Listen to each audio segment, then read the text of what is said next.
안 나오기도 하더라고요. 문화편. 그래도 한 문제 나온다 생각하고, 수능에서는 이게 5문제 정도 나와요. 그러니까 꽤 영역이 많이 나오면 5문제, 보통 한 3-4문제씩 나오거든요. 그러니까 최소한의 이 정도는 알고 가셔야 되는데. 자, 문화. 반대 개념부터 해볼까요? 자연이죠? 문화의 반대 개념은 자연이라고. 근데 이 문화의 의미가 넓은 의미가 있고요. 좁은 의미가 있는데, 좁은 의미부터 합시다. 이 구분할 줄 아는가 가지고 출제하기도 해요.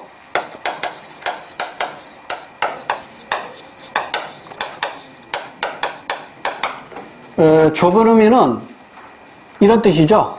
개화된, 발전된, 세련된, 편리한, 이런 의미로 사용되는 게 좁은 의미예요.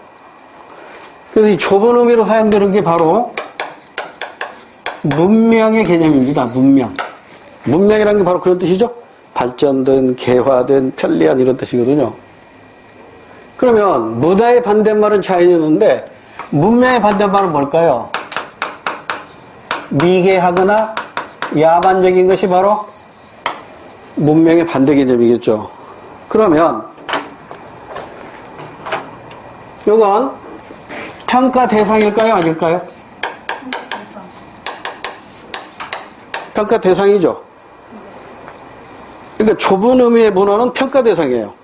이게 발전한 거냐, 미개한 거냐, 편리한 거냐, 불편한 거냐, 이렇게 평가 대상이 되는데, 넓은 의미의 문화는요, 이게 평가 대상이 아니라는 거, 이거 시험 문제에서 자주 언급됩니다.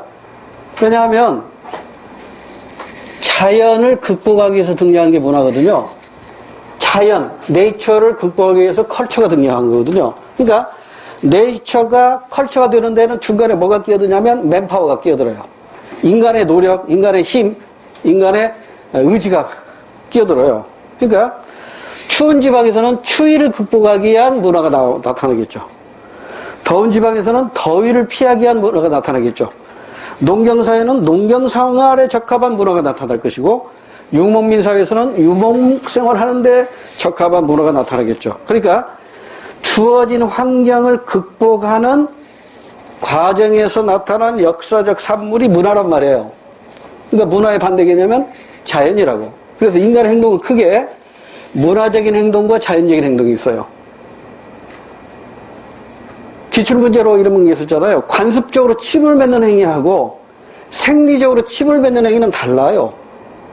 입안에 먼지가 들어가서 생리적으로 침을 뱉는 행위는 자연적인 행위지만, 관습적으로 마사이족들의 인사법과 같이 건조한 피부에 수분을 제공한다는 의미로 상대방에게 침을 뱉는 행위, 이 자체가 인사법이잖아요.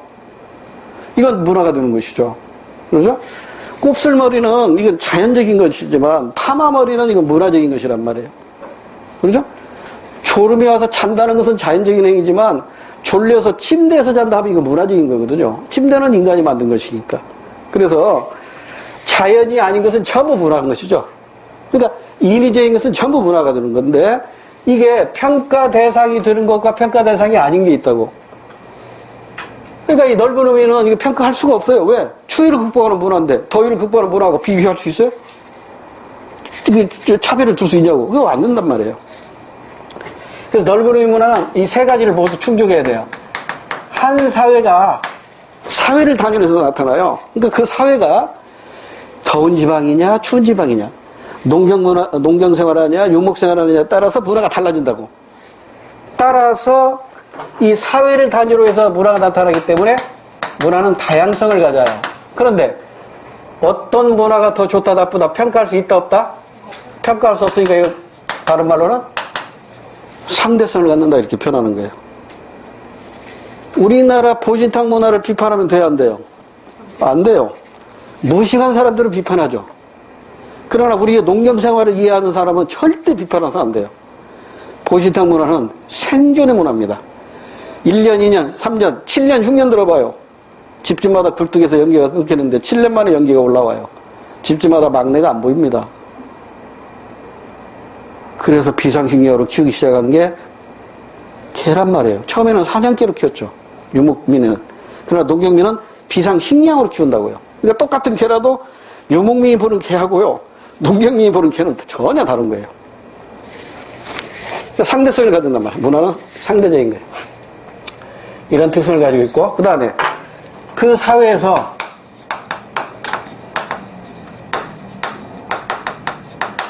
후천적 학습을 통해서 이루어진 것만 문화예요. 그러니까 선천적인 것이라든가 본능적인 것이라든가 유전적인 것은 문화가 아닙니다.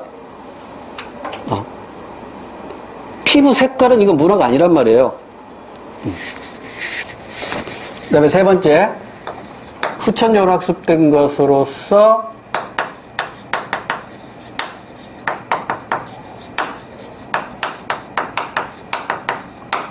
공통된 생활 양식이에요.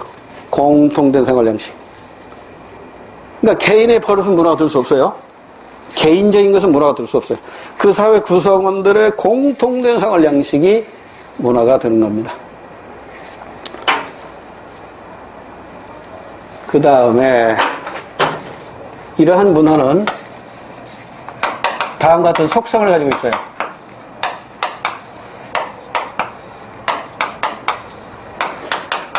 순서대로 기억해 둘 필요가 있어요. 문화는 결국 공통된 생활 양식이니까 공유성을 가지고 있어요. 문화는 후천적인 학습을 통해서 이루어지는 것이니까 학습성을 가지고 있어요. 학습되면서 축적되어 가요. 축적되면서 변동합니다. 변동하는데 한 문화 요소가 바뀌면 다른 문화 요소에 영향을 줘서 전체적인 변동을 가져와요. 이렇게 흐름을 이해해 두세요. 사례는 문제 풀이하면서 다 나옵니다. 자, 문화는 공유성을 가지고 있고 학습성을 가지고 있고 축적성, 변동성, 전체성 또는 총체성을 가지고 있다. 그럼 이러한 문화를 올바른 이해 방법 또는 탐구 방법에는 어떤 것이 있을까? 이 세 가지가 시험 문제 가끔 언급이 됩니다. 첫 번째는 상대론적 관점으로 이해를 해야 돼요. 두 번째는 비교론적 관점으로 이해를 해야 돼요. 세 번째는 총체론적 관점으로 이해를 해야 돼요. 자, 이 말뜻을 하나하나 파악해 봐야 됩니다. 자, 상대론적 관점을 설명하기 위해서는 반대 개념을 먼저 파악해 보면 상대론의 반대는 절대론이겠죠. 절대론.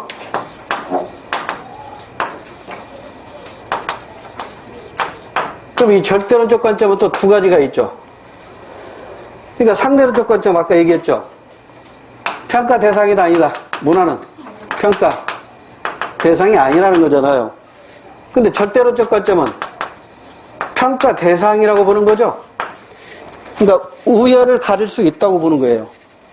문화에도 좋은 문화가 있고 나쁜 문화가 있다는 거예요. 우열을 가릴 수 있다고 보는 게 바로 절대론적 관점. 우열을 가려보니까 우리끼리 더 치고네?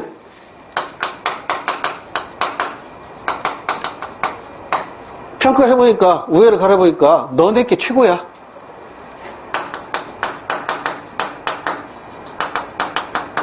이걸 문화 사대주의라고 표현하고요. 이걸 문화 국수주의라고 표현합니다. 이거 모두 바람직하지 않겠죠? 바람직한 올바른 이해 방법은 상대론이니까. 여기에다가 컴포트 극단적인 상대주의가 있어요. 모든 걸 다 인정하는 것이 극단적 상대주의죠. 예를 들면 그 기출문제 이런 게 있잖아요. 그 이슬람 율법 중에 그 여자가 그 성인이 된 여자가 남자를 만나서 연애하는 것을 금지하고 있습니다. 그런데 이걸 율법을 어기고 사귀고 있다. 이걸 알면은 그 가족 중에 오빠나 아빠가 그 여자아이, 그러니까 딸이나 여동생을 살해를 해요. 그래도 살인죄가 성립이 안 됩니다. 이게 이제 그들 세상에서 말하는 명예살인이에요. 가족의 명예를 지키기 위해서 죽인 거기 때문에 살인죄가 성립이 안 돼요. 이런 것도 용납된다면 이게 바로 극단적 상대주의죠. 그래서 인류가 추구하는 보편적 가치가 있는데 그 보편적 가치마저 훼손하기 때문에 이 극단적인 상대주의라든가 우리께 최고라든가 너네께 최고라든가 이 모두가 다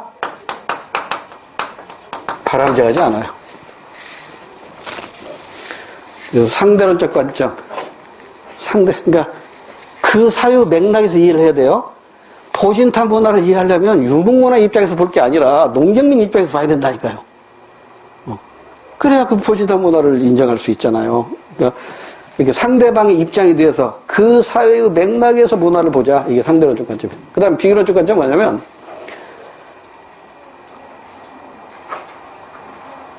우리 사회 문화하고 다른 사회 문화를 비교해 보니까 이것은 공통점이 있고 이것은 차이점이 있네. 이 비교를 통해서 우리 문화의 객관적 이해가 가능하다는 얘기예요. 그러니까 우리 문화가 다른 문화와 어떤 점에서 같고 어떤 점에서 다른가를 알아야 우리 문화가 어떤 특징을 가지고 있고 이런 특징 때문에 우리는 자부심을 가지게 되고 이런 이해 태도, 이게 바로 비교론적 관점인데 우리 시험에서는 이 비교론적 관점 하면 이걸 가지고 출제를 하죠. 문화의 보편성과 특수성을 비교해보는 거야. 우리나라하고 일본, 중국 세 나라의 문화를 비교해보니까 모두 다 세수하는 모습이 있어요. 보편성이죠. 근데 세수하는 모습이 중국 애들은 고개를 안 숙여. 일본 애들은 고개를 바짝 숙여 90도로. 한국인은 대충 숙이고 얼굴을 움직여요. 얼굴과 손을 움직여요. 그러니까 중국 애들은 세우고 손만 움직인다잖아요. 일본 애들은 손을 안 움직이고 얼굴을 움직여서 세수한다잖아요. 근데 우리는 같이 움직이잖아요. 이걸 프랑스 사회학자가 보고 그렇게 평가를 하면서 대륙 문화와 해양 문화가 결합된 중간적 문화가 반도 국가 문화다. 이렇게 얘기를 했단 말이에요. 그러니까 세 나라의 세수하는 모습을 보면서 보편성과 특수성을 가지고 설명할 때 우리 문화를 보다 더 객관적으로 이해할 수 있잖아요. 우리 문화예요? 다른 문화예요? 우리 문화. 즉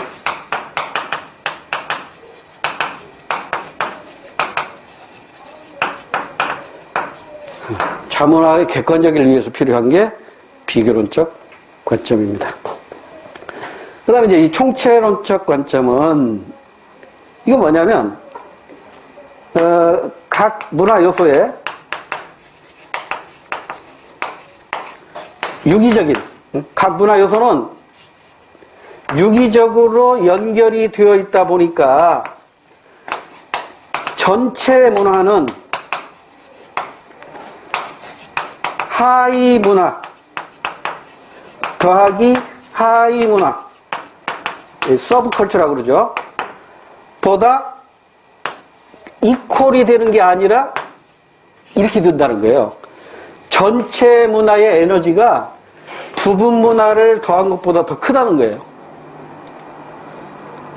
그러니까 문화의 영혼을 불어넣은 것이죠.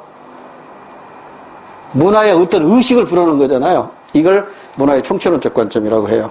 그러니까 하위 문화를 더하면 전체 문화와 같다 하면 이건 틀린 거예요. 그럼 전체 문화가 하위 문화, 우리 책에 그림으로도 나와 있으니까 한번 참고해 보세요. 우리 한국 문화가 전체 문화라면 여기에 보면 지역 문화도 있죠. 세대 문화도 있고 회사 문화도 있고 군대 문화도 있고 다 합친 것이 이게 하나하나가 이제 그 서브컬처, 하위 문화가 되는 것이고 이걸 다 합치면 전체 문화가 되는 거죠. 근데 전체 문화의 파워하고 부분 문화를 전부 합친 것의 파워하고 어느 게 더 크다? 전체 문화가 더 크다는 거예요. 이걸 문화의 총체론적 관점이라고 하는 겁니다. 그 다음에 문화의 구성 요소. 물질 문화와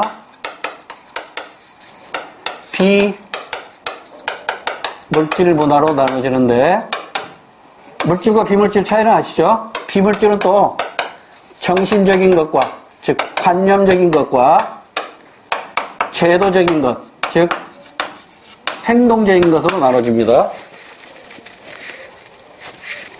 그래서 설명할 것 같고, 이 두 가지는 변동 속도가 달라요. 그래서 우리는 가끔 갈등을 느껴요. 예를 들면 시간의 흐름에 따라서 변동 속도가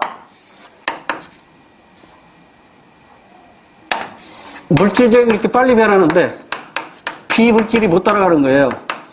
그럼 시간의 흐름에 따라서 이 격차가 발생해서 갈등을 느낀다고요.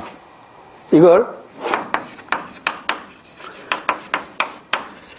문화 지체 현상이라고 해요. 문화 지체 현상. 시험 문제 나왔었죠? 자동 기계 발명했어요. 물질적인 것이 빨리 발전한 거죠? 근데 경제 제도가 못 따라가요. 비물질 문화적인 경제 제도가 못 따라가니까 실업이 증가해가지고 갈등을 느끼죠. 또 뭐가 있었더라? 휴대폰 보급이 확대됐어요. 늘었어요. 근데 예절이 부족해요. 그래서 시도 때도 없이 전화 벨소리가 울려요. 교회에서건 장례식장에서건 절간에서건. 그거 짜증나잖아요. 이게 문화 지체 현상입니다. 의료기술이 발달하죠. 의료기술이 발달하니까 노인들의 수명이 엄청 늘어났다고.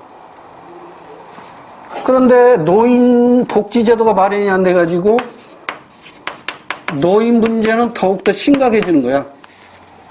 그러니까 물질적인 것은 빨리 변하는데 이 복지 제도라는 비물질이 못 따라가는 것이죠.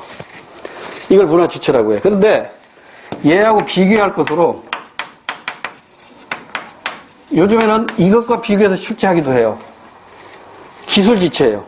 기술 지체는 이게 뒤집어진 거야.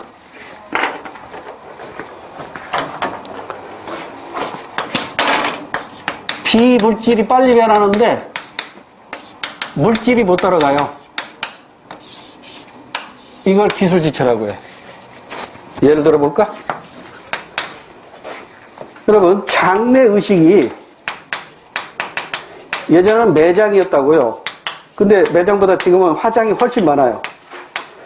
의식이 변했죠. 비물질이잖아요. 그러면 매장 않고 화장할 사람이 많으니까 화장장을 지어야 되는데 이게 전형적인 이게 혐오시설이라고. 그러니까 화장장이 부족해요. 그래서 갈등 생기죠. 이건 문화 지체가 아니라 기술 지체라고. 비물질 속도를 물질이 못 따라가는 것이니까. 이렇게 두 가지 구분해 두시면 돼요. 이제 마지막 하나 남았어요. 문화에서 출제될 만한 거 마지막 하나.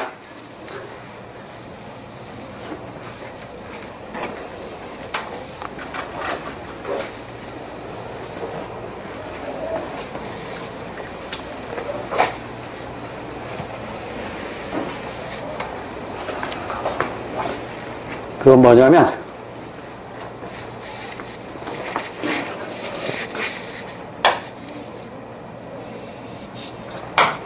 아까 문화의 속성주에 변동성이 있었잖아요. 문화의 변동성.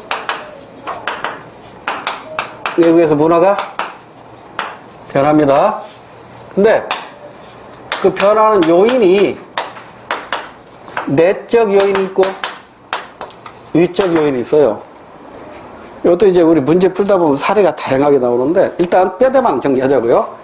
내적 요인은 발견이나 발명. 모르는 사람 없죠? 발견. 이미 존재하는 건데 미처 찾지 못했던 걸 찾아내는 것이고, 발명은 아예 없었던 건데 새로 만들어내는 거죠. 그 다음에 전파. 여기에는 직접, 간접, 자극 전파가 있어요. 직접은 사람이 직접 전하는 거죠. 간접은 매스 메디아, 대중매체에서 전파되는 거죠. 자극 전파는 뭐냐면 이건 전파가 있을 후에 여기에서 새로운 발명이 결합되는 거예요. 예를 들면 대표적인 게 한자가 전래되어서 여기 자극을 받아서 한글 창제가 됐죠. 이런 것들이 대표적인 자극전파. 뼈대만 정리하자고요. 그러면 이 문화 변동의 모습은 어떤 모습일까? 세 가지가 있어요. 이 중에 이 세 번째 거에서 출제가 많이 되고 있습니다. 첫째, 문화의 진화대, 문화의 개혁이 있고, 그 다음에 문화의 자연적 변동과 의도적 변동이 있어요. 이 문화의 개혁이나 의도적 변동의 대표적인 사례가 우리나라로 말하면 새마을운동, 서양으로 말하면 시민혁명, 이런 것들이 있고, 여기서 별로 시험 문제 낼 게 없어요. 근데 중요한 건 이거죠. 내재적 변동과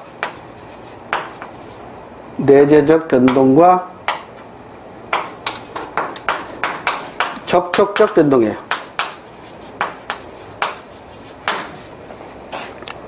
여기 보면 발명과 발견에 의해서는 이게 내적 요인이니까 내재적 변동이 나타나겠죠. 전파는 이게 외적 요인이니까 이에 의해서는 접촉적 변동이 일어나겠죠. 그런데 시험 문제는 이것보다는 예라고, 이 접촉적 변동은 한 사회 문화가 다른 사회와 전면적으로 접촉할 때, 부분적인 접촉이 아니라 전면적으로 접촉할 때를 이렇게 표현합니다. 문화 접변이라고 표현해요. 문화 접변. 그래서 이 문화 접변은 자발적일 때와 강제적일 때가 있어요. 자발적일 때 선교, 이민, 유학 등, 이때는 쉽게 수용이 되겠죠. 서로 문화가 서로 융합이 되겠죠. 수용이 돼요. 근데 이제 전쟁이라든가 식민지배 등이 나타났을 때 물질적인 건 쉽게 수용이 돼요. 우리 일본 지배받으면서 그 의복문화나 음식문화 많이 받아들였잖아요. 우동, 덴뿌라, 돈가스, 이거 다 일본에서 나온 것들이잖아요. 라면도 어떻게 일본이 발명한 거고, 정신적인 것에 대해서는 거부, 복고운동이 일어나죠. 예를 들면 신사참배, 거부 등등, 창씨개명, 거부 등. 그 다음에 이 문화 접변에서 출제될 수 있는 마지막이 이 양상이에요. 그래서 이 양상이 세 가지인데, 이걸 이쪽에 와서 설명을 드릴게요. 이것만 하면 문화에서는 출제된 건 다 커버가 돼요.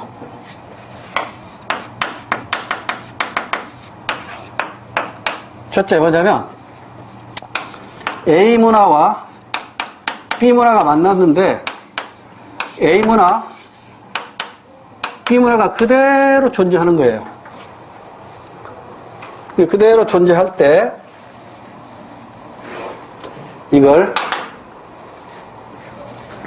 문화 공존이라고 해요.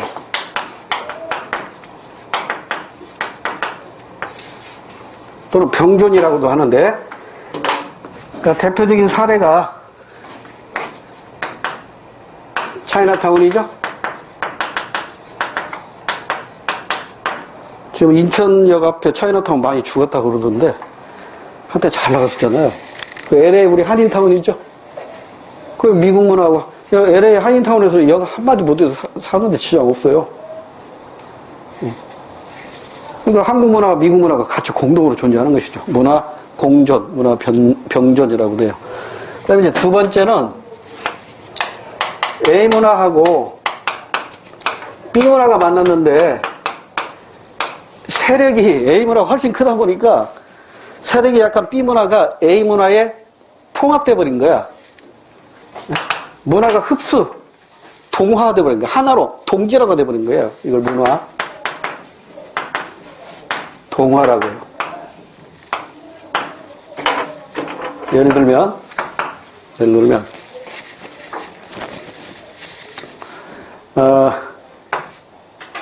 아메리칸 문화하고 인디안 문화하고 만났는데 결국 인디안 문화가 발살돼 버렸잖아요. 그래서 아메리칸 문화만 존재하잖아요.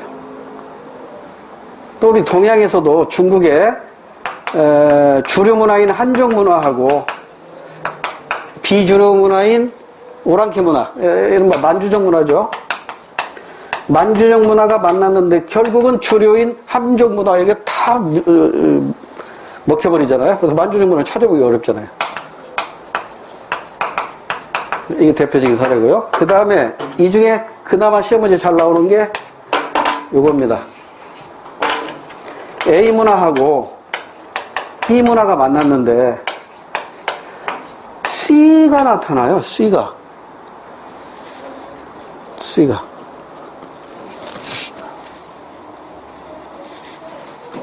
색깔로 말해볼게요. 파란색하고 빨간색이 만났어요. 그럼 뭐가 되죠? 너무 어려운가? 파란색하고 흰색이 만났어요. 뭐가 되죠? 하늘색이죠. 근데 하늘색 안에는 파란색의 요소도 보이고 흰색의 요소도 있다는 건 알잖아요. 말을 바꿀게요. 문화 공존의 경우에 문화 정체성이 있어요, 없어요? 있어요. 자기 문화의 정체성을 갖추고 있는 거잖아요. 근데 여기서는 문화 동화는 문화 정체성이 있어요, 없어요? 사라져버리잖아. 이 인디언 문화, 만주족 문화가 사라져버리기 때문에 문화 정체성이 상실되는 거잖아요. 그러면 지금 A 문화와 B 문화가 만나서 C 문화가 되는데 이걸 우리는 문화 융합이라고 합니다. 그럼 이 문화 융합에는 문화 정체성이 있을까요, 없을까요? 있어요. 있어요. 얘보다는 적겠지만 얘가 문화 정체성이 가장 크다면 얘도 너무 마음이 급했어. 문화 정체성이 얘도 있다고. 그러니까 문화 동화만 문화 정체성이 없는 거죠. 문화 정체성을 가지고 있는 거라고. 그러니까 얘 색깔도 여기 안에 포함되어 얘 색깔도 여기 포함되는 거예요. 검정하고 흰색하고 합치면 뭐가 돼요? 회색. 회색이죠. 그러니까 회색 안에는 검정색의 성질과 흰색의 성질이 모두 같이 있잖아요. 그러죠? 좀 어려운 문제 낼게요. 회색하고 빨간색하고 합치면 뭐가 돼요? 회색하고 파란색하고 합치면 뭐가 돼요? 어떤 학생이 아리까리한 색이요 그러대. 시꺼먼해야 돼. 회색은요 어떤 색이 침범해도 그 회색의 본성을 변질시킬 수 없답니다. 회색 더하기 빨간 회색, 회색 더하기 파란 회색, 회색 더하기 흰색도 회색이잖아요. 서양에서 신랑이 검정색 예복에 신부가 하얀색 드레스를 입는 이유가 서로 극과 극인 남성과 여성이 만나서 이제 하나가 돼요. 검정색과 흰색은 극과 극이잖아요. 만나면 무슨 색이 되죠? 회색이 돼요. 이 부부관계를 어떤 사람이 훼손하려고 빨간색을 집어넣고 파란색을 집어넣고 노란색을 집어넣어도 회색의 본성은 변질시킬 수가 없어요. 그래서 결혼의 의미를 그렇게 서양에서는 보고 있습니다. 이 얘기를 했더니 대치동에 어떤 여학생 하나가 집에 가서 엄마 아빠 결혼 사진을 보고 온 거야. 선생님 큰일 났어요. 막 울먹이는 거야. 정말 순수하더라고 걔. 아빠 보니까요, 하얀색 턱시도 입었고요, 엄마도 하얀색이니까 그러면 하얀색에다가 이거 빨간색 들어가면 분홍색 들어가고 이렇게 하면 어떡해요? 막 우는 거야. 진짜 순수하게.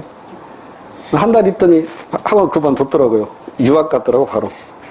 집안은 사정이, 살림이 넉넉 하니까. 그래서 그때 그 의학사에게 해준 말이 있어요. 야, 세상에는 얘도 많아. 엄마, 아빠 잘 살고 있잖아. 반드시 그런 거, 이건 서양에서 나오는 것이고, 우리 동양에서는 받아들일 수도 있고, 아빠가 항상 여유를 갖고 판단을 해. 엄마, 아빠 잘 살고 있으면 그걸로 된 거야. 그렇게 얘기가 끝났어요.